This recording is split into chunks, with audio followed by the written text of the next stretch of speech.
Hey guys, what's going on? Arman here. So the reason I'm making this video, you see my channel, okay? I don't post this type of content. Here's why I'm making this video. Here's why this is one of the most important videos I'm making and I'll probably will ever make, okay? This gentleman that I'm about to talk to, you'll see in the video, Len, left his job from Australia. It's a very prestigious job. Left it, came to Armenia, put his own money, hundreds of thousands, into a project to develop it. And of course, it's a business, but he put his own money. And turns out he's getting taken care of very poorly by the government and other external factors. He's getting discouraged. And basically, he's getting taken care of very poorly. Now, this is the thing, okay? This happens very frequently, believe it or not. And I'm not going to allow this to happen anymore.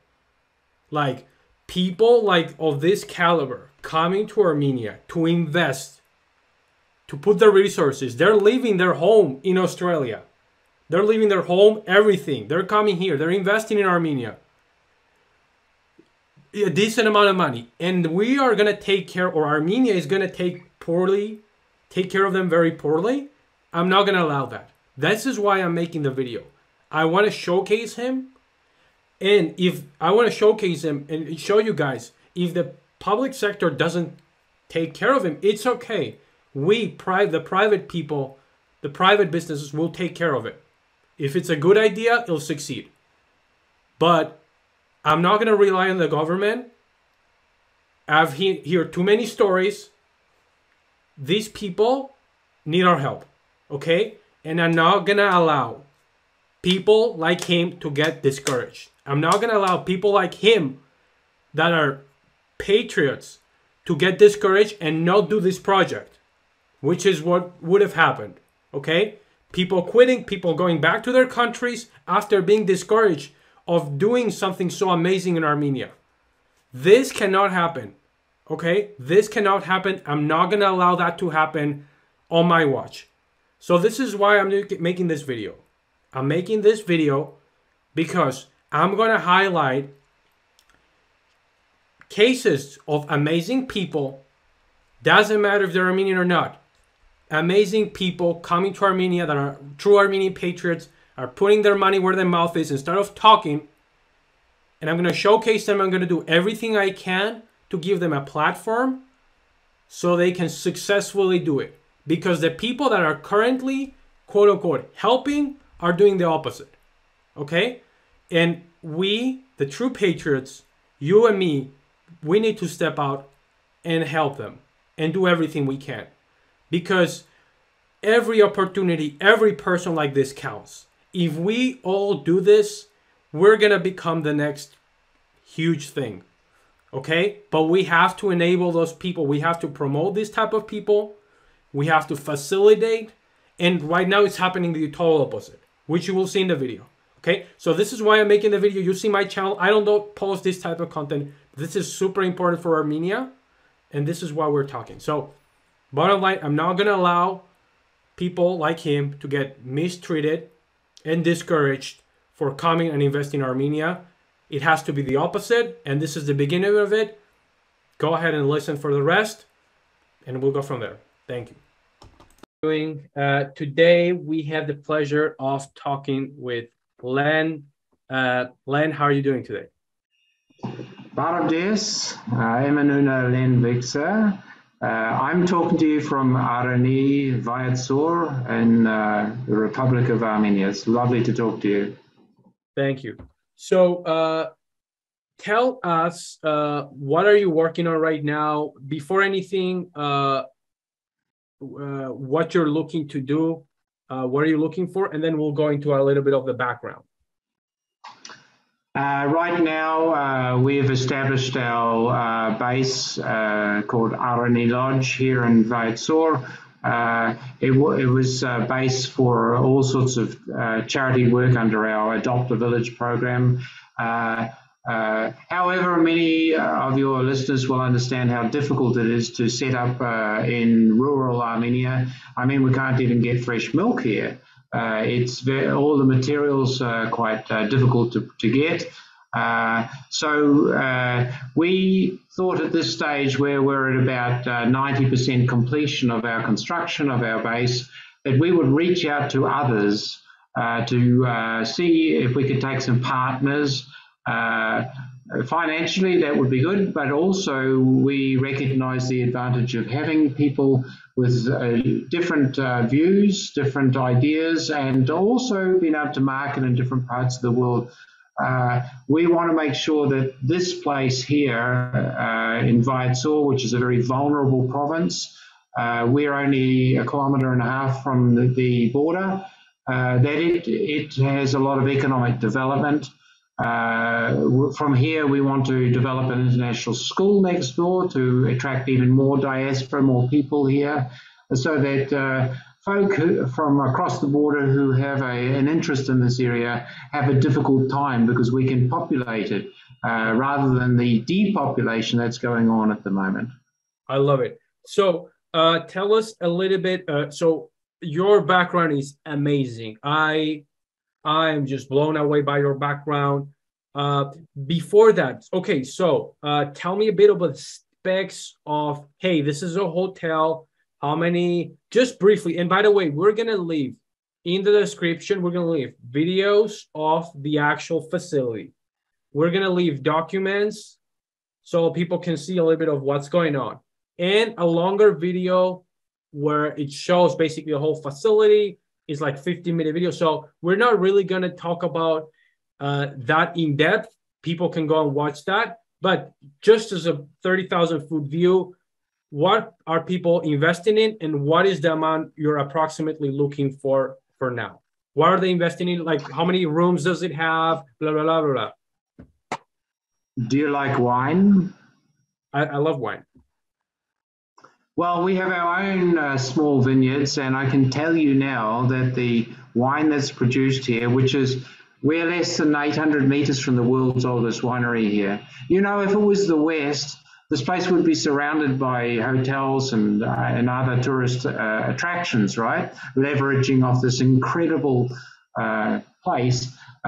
We're just off the Silk Road, you know, the Caravanserai is just up the road, you know. You can see incredible history, culture, mountains. We can look out our windows and see the Karites, you know, the ibex just across.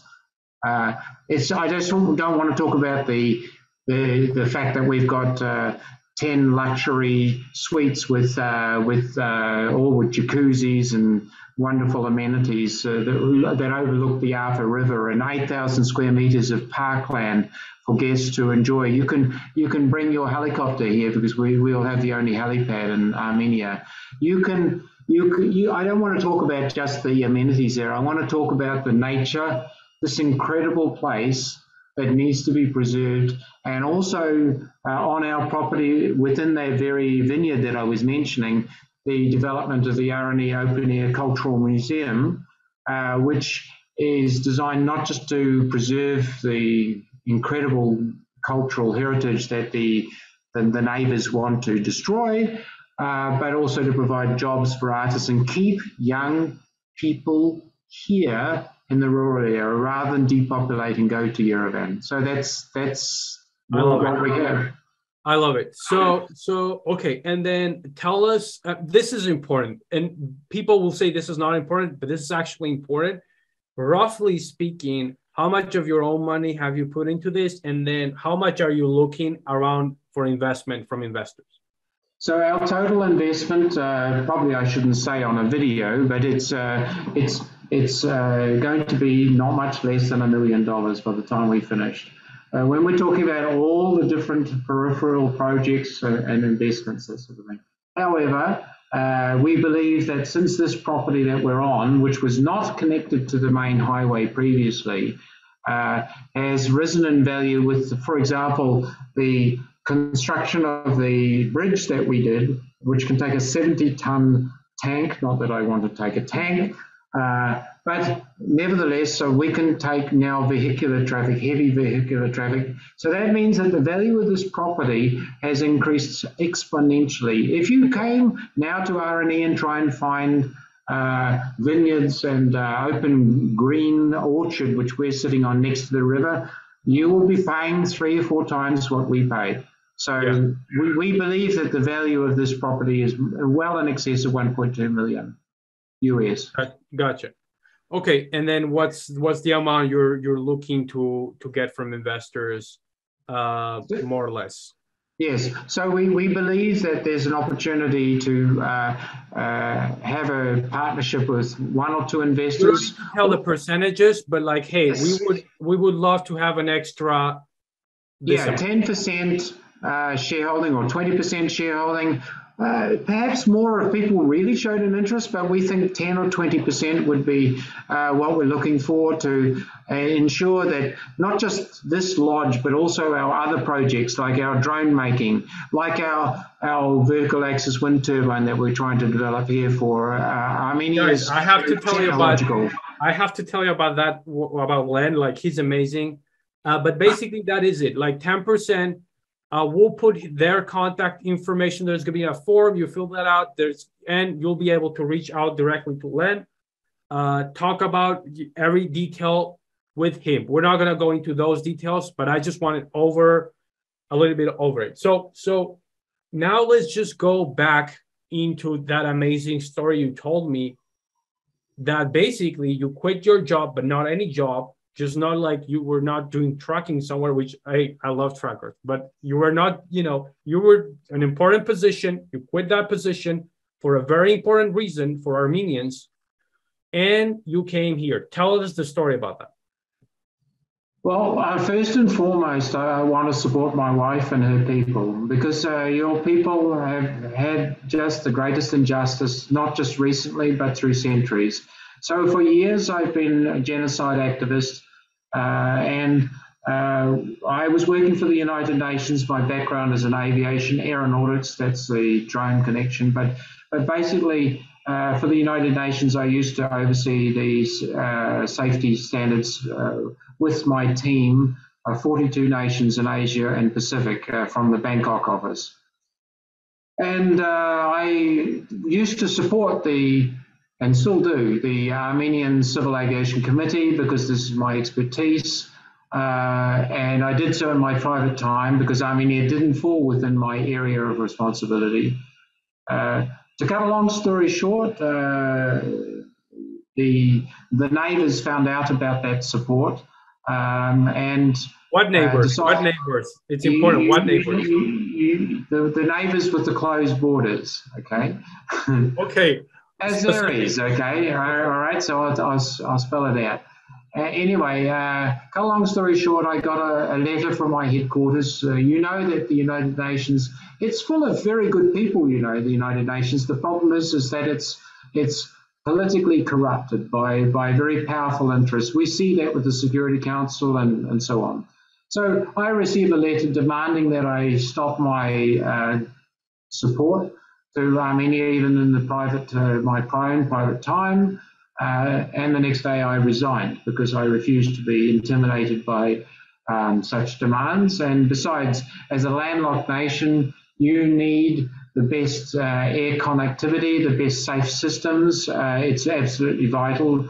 If not for aviation, then Armenia truly would be back in the dark ages. So I decided at that time with my wife, I'm Australian and New Zealand citizen. We decided to move from Australia at that time. I guess you could say we sacrificed everything because we came from a beautiful place called Queensland with beaches that you have to walk, a couple of 100 meters to get to the water, or white sand, to come to this place. But we wanted to come here because we saw the changes in Armenia. We saw the beauty of the young people, the bright lights in their eyes. We saw that the thinking was slowly changing, and we wanted to give opportunity. But particularly, we wanted to come to RNE because everyone focused on Sunik province, right? Because of its vulnerability with what's going on there. But actually, they forget about Vaitsor. If the enemy come through the border here, not far away, or through Jamuk, the other end of the Upper River Valley, then you can forget about Sunik. You can forget about Artsakh or connection to Iran. Armenia is basically finished as a viable nation, and yet, you know, the poverty here, it's unbelievable. We can go to villages with only old people there. We just went to Yerevan. There was full, so full of people you could hardly move. And we came back after collecting our supplies, our fresh milk, back to Arani, and there's nobody here. And I felt really sad because there's such short-sighted behaviour from Armenia and Armenians who don't understand you need to protect your rural heartland. This is the centre of Armenia and Artsakh, not Yerevan. If you put a pen on the map, this is the centre. This should be developed, and that's what we're trying to do with also, this is our base. But our problem, it should not surprise you, is the bureaucracy here. We cannot get sign-off on this building through their own bureaucracy. We spent 2 days in customs trying to get our lift. We by the way, have the only lift in Vaitsor. We spent 2 days arguing with them about the method by which we shipped the lift to Armenia. How is it possible that it came from Poti in Georgia to Armenia? I said, well, the only way by ship. It doesn't say in your documents, and this gives the we have been psychologically and physically drained, and we can't even say, even though we're living in this place with rooms that are luxury and jacuzzis and fantastic, we could accept guests. We can't even say when we can open because of the problems in both local and central government. You know, I would say incompetence. I wouldn't say corruption. We have come across cases of theft and corruption, but mainly it's incompetence. So we're beside ourselves, and we absolutely need a little bit of support now, especially with the huge increase in construction costs. It's been around the world, we know it, but particularly here in Armenia, we think about 60% increase in construction costs. We don't even have a loan right now. We have covered all costs personally, but now we believe we need some support, particularly for a new business where, you know, people don't know us yet. It'll take time to get to know. Totally. So that's the reason. Yeah, Len, this is amazing. Thank you for sharing. As I told you earlier, there is many types of patriotism. There is the guy holding a gun on the border. This is another type of patriotism, just equally as important. Very hard. They invited me to the border. The villagers trust me so much.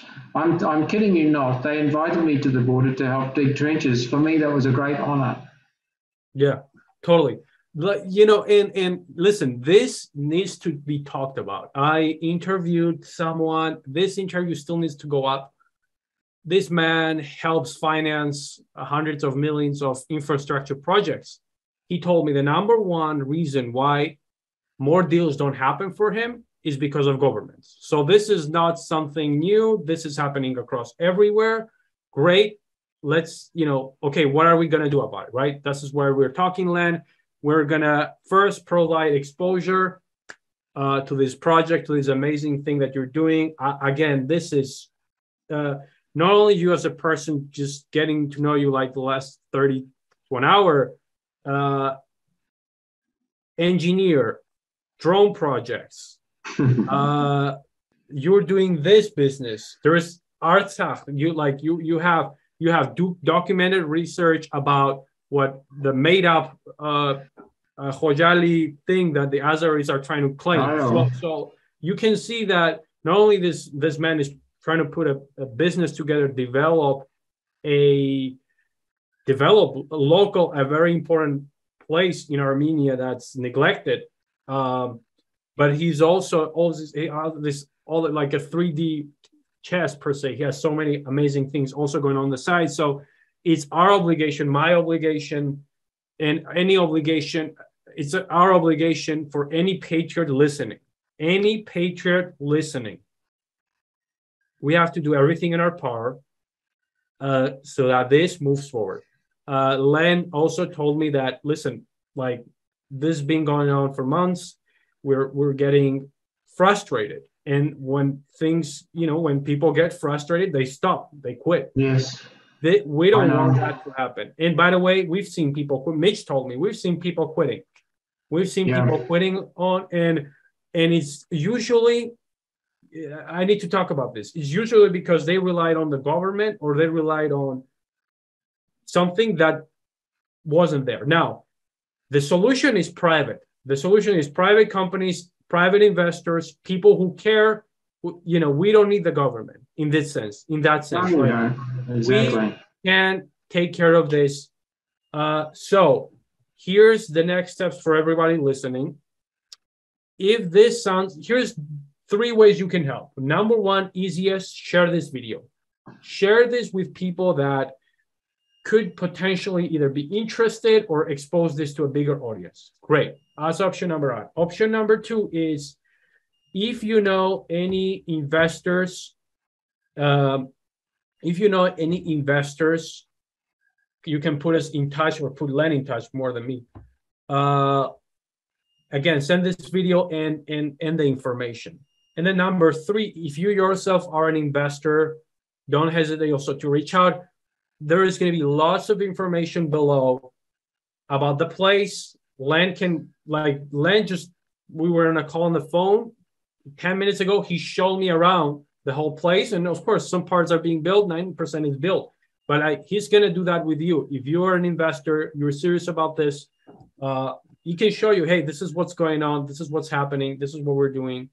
And he has also a long-term view to this, like the museum and all these things that he wants to develop.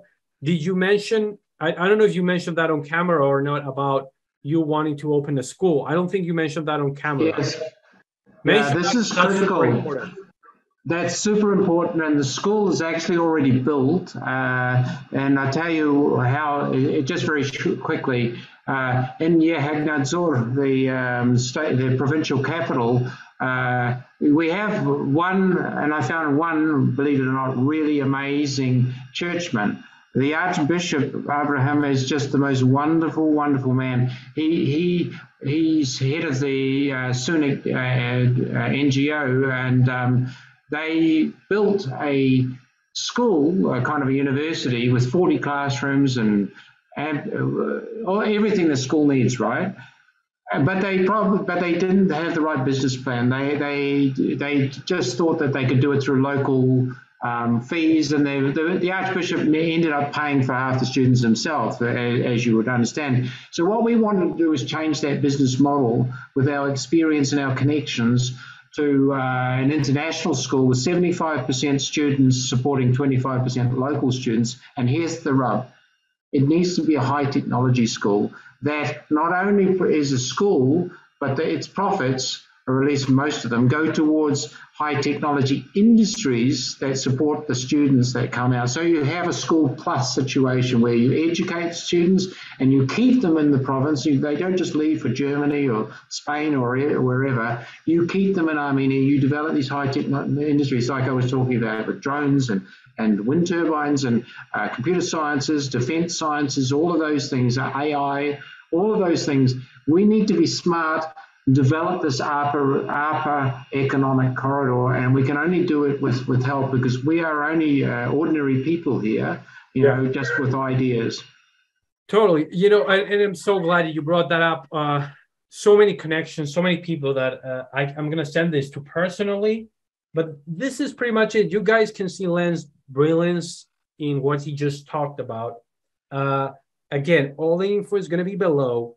Then you guys are going to have a form. And then once you fill that form, you'll have Len's contact information for you guys to get a hold of him. And that is pretty much it. Again, if you're a patriot, we cannot let this go to waste. We cannot let people like Len decide, I'm going to try something, all the enthusiasm, all the effort, all the money he's putting money where his mouth is, and then decide to leave back because they don't have our support. Well, the Singaporean government employ me to advise that's them. actually super great to talk about. Tell them about that, please. Oh, yes. No, I can't get into so many details because they are very private people, okay? But I can tell you that I have a current 2-year contract to advise high people in the Singaporean government. And I can tell you now, the Singaporeans are not people who need consultants. You understand? They're smart people. They have their own resources. So that will give you an indication. I am more than happy to help the Armenian people and the Artsakh government in particular. In fact, I offered the lodge as a special meeting place for the Artsakh government so that they didn't need to go to Yerevan. They could do it in a day trip, right? So I want listeners to understand that this is not just a business. It's about trying to lift this nation as a base for many things. And if they want to know about my activism, they can look on YouTube, Straight Talk from the Homeland, and they can see that I don't mince words about wrongdoing, about the messages that Armenians need to support Artsakh and Armenia. So, I'm just an ordinary person, but if people can help support us, then we can stay and not need to go back to Australia. I love it. So with that said, we're also going to leave his channel. If you just kind of want to learn more about land, I highly recommend it. And that is it. Your call to action is, for everyone listening, is help us how you can. Everything counts. And that's pretty much it. We thank you guys for taking listen to this. And for any questions in the description, and we'll talk soon. Thank you so much. Thanks, Arman.